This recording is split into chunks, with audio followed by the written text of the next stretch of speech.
Hi, and welcome to the Remax Central Property Talk with David and Cameron. This week, Cameron, we're looking at the offer to purchase. Yep.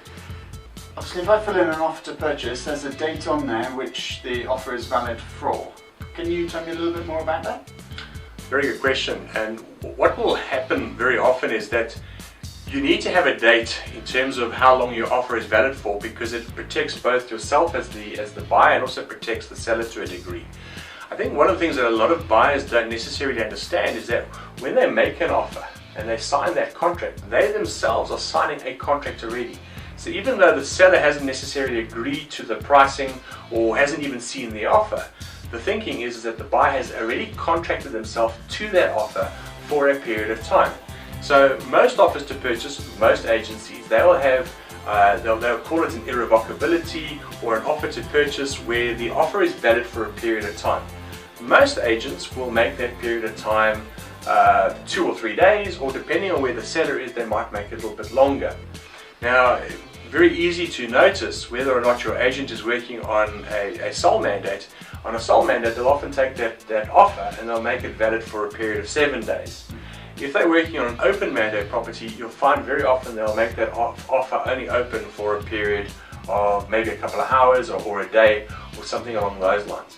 But the reason why this is so important to the buyer is we've seen with some of the agents that we've spoken to from other agencies, very often they'll take an offer from the buyer, but they will not put a conclusion date for that offer in.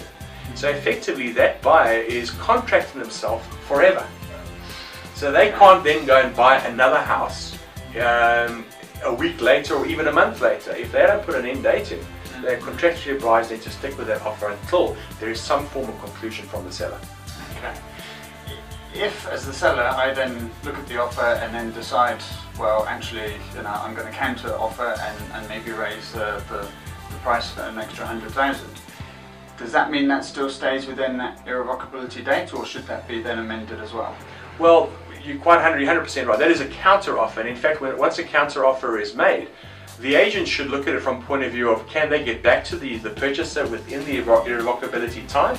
But the likelihood is that they won't, and they probably then should add a new timing to that, because what's happening now is the seller is making an offer to the buyer, and there should be an adjustment according to that timing. I think where a lot of people go wrong is they will assume that if the seller writes on that offer that it negates the original offer. Depending on the offer to purchase that you sign, you've got to read very carefully through those clauses. But a lot of clauses will basically state that the offer will remain open until that date, in spite of the seller making alterations on the offer. So if a seller is in a situation where they are going to make a counter offer, or the buyer is going to counter the counter offer, it's a really good idea that either the estate agent fills in another offer to purchase, or alternatively they make copies of the original offer to purchase and they make those counter offers or amounts, or it might not even be amounts, it might be other things like occupation. Make those on copies and not the original.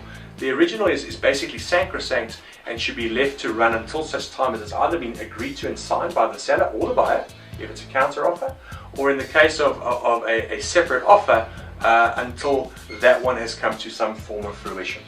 Brilliant. Thank you very much, Cameron. Thanks, Dave. Any questions, leave in the comment section below, and we'll see you next week. Take care. Bye-bye. Bye.